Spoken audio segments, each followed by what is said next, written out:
ஆண்டவர் உங்களோடு இருப்பாராக. மத்திய எழுதிய தூய நற்செய்தியிலிருந்து வாசகம்.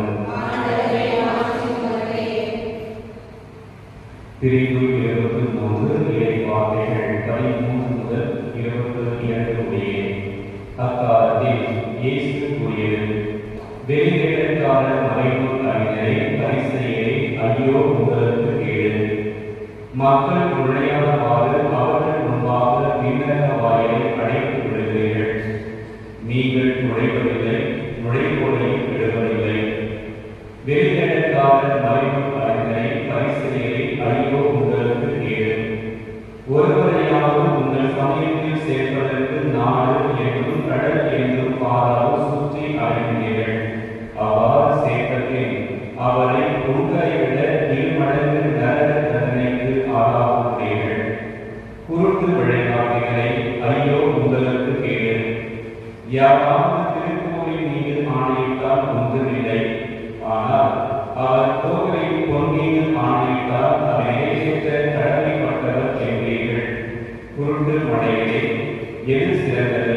பொன்னா, பொன்னை குயிலாக்கும் திருக்கோவிலா? யாராவது பலிபீடத்தின் மீது ஆணையிட்டால் ஒன்றுமில்லை. ஆனால் அவர் அதை படைக்கப்பட்ட காணிக்கையின் மீது ஆணையிட்டால் அதை நிறைவேற்ற கடமைப்பட்டவர் என்பீர்கள். குருடரே, எது சிறந்தது? காணிக்கையா, காணிக்கையை கோயிலாக்கும் பலிபீடமா? எனவே பலிபீடத்தின் மீது ஆணையிடுகிறவர் அதன் மீதும் அதன் மீதுள்ள அனைத்தின் மீதும் ஆணையிடுகிறார். திருக்கோவிலின் மீது ஆணையிடுகிறவர் அதன் மீதும் அதில் குடிக்கொண்டிருக்கிறவர் மீதும் ஆணையிடுகிறார். வானத்தின் மீது ஆணையிடுகிறவர் கடவுளின் அறைகளின் மீதும் அதில் வீட்டிருக்கிற கடவுள் மீதும் ஆணையிடுகிறார். ஆண்டவரின் அருள்வாக்கு.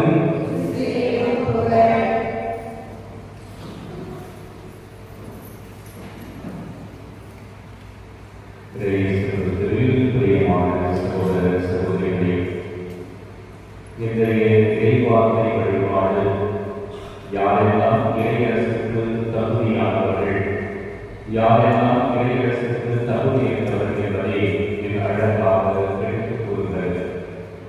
இன்றைய முதல் வாசகத்தில் திருத்தூதர் பவுலடிகளார் தெசலோனிக்க நகர திருத்தொகையில் இருந்த மக்களை நினைத்து கடவுளை போற்றி பெருமைப்படுத்தினார். அந்த தெசலோனிக்க நகர திருத்தொகையில் இருந்த நம்பிக்கையாளரை நினைத்து அவர் பெருமிதம் கொண்டார். அதற்கு காரணம் நிறைய விஷயங்கள். ஒன்று, அவர்கள் கடவுள் மீது கொண்டிருந்த அந்த நம்பிக்கை ஓங்கி வளர்ந்து கொண்டே இருக்கிறது. இரண்டாவதாக, அவர்கள் ஒருவர் மற்றவர் மீது கொண்டிருக்கின்ற அந்த அன்பில் மிக மிக அதிகமாகவே அவர் வளர்ந்து கொண்டிருக்கிறார்கள். மூன்றாவதாக, அவரிடம் காணப்படுகின்ற அந்த துன்பங்களில் சகிப்புத்தன்மை. அதற்கடுத்ததாக, இன்னல்களில் அவர்கள் கடவுள் மீது நம்பிக்கையில் மன உறுதியை கொண்டவர்களாக இருக்கிறார். இத்தகைய பண்புகளை அவர் தன்னுடைய வாழ்க்கையில் கொண்டிருந்த காரணத்தினால் அது அனைத்தும் இறைவனுடைய பார்வை நீதியானதாக கருதப்படுகிறது. எனவே அவர் அனைவருமே இறையாட்சிக்கு தகுதியானவர்கள் என்று திருத்தூதர் பவுலடிகளார் இந்த முதல் வாசகத்தை சொல்கிறார். ஆனால் இந்த நற்செய்தி வாசகத்திற்கு வருகின்ற பொழுது பரிசேயரும் மறைநூல் அறிஞரையும் பார்த்து ஆண்டவர் இயேசு ஐயோ கேடு என்றும் குருட்டு வழிகாட்டிகள் என்றும் அவரை கடுமையாக சாடினார். அப்போ காரணம் என்ன என்றால், அவர்களும் ஒழுங்காக வழிபட மாட்டார்கள், கோயிலுக்கு வரவேண்டிய செய்யலாம் எடுத்துக் கொண்டிருப்பார். இவர்களும் நல்லது செய்ய மாட்டார், செய்வன செய்ய மாட்டார், விட மாட்டார்.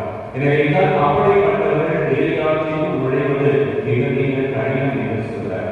அவர்கள் சரியானவற்றை குறித்து மக்களை சரியான வழியில் நடத்தியிருந்தால் நிச்சயமாக அவர்களும் இறையாட்சிக்கு உட்பட்டிருப்பார்கள். ஆனால் அவர் சரியானவற்றை போதிக்கவில்லை, மக்களை சரியான பாதையில் நடத்தவில்லை, அவர்களும் வாழவில்லை, வாழ்கின்றவர்களை வாழவில்லை.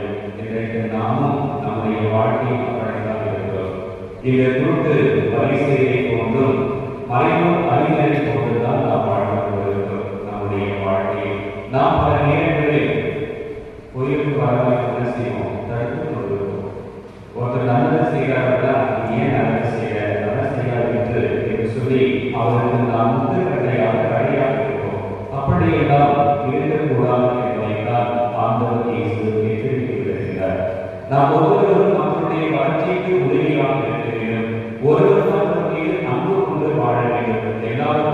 நாம் இறை மீது நம்பிக்கை கொண்டிருக்க வேண்டும். அப்படி இருக்கின்ற பொழுதுதான் இறையாட்சியை நாம் தகுதியுள்ளதாக மாற்றிக்கொள்ள முடியும். இது இல்லை என்று சொன்னால் இந்த பரிசீலனை போன்று மறைமுக அறிவுகளை போன்று இறைவன் நாம் ஒவ்வொருவரை பார்த்து ஐயோ இல்லை என்றும் குருட்டு வழிகாட்டுகள் என்றுதான் நம்மை பார்த்து சொல்லுவார்.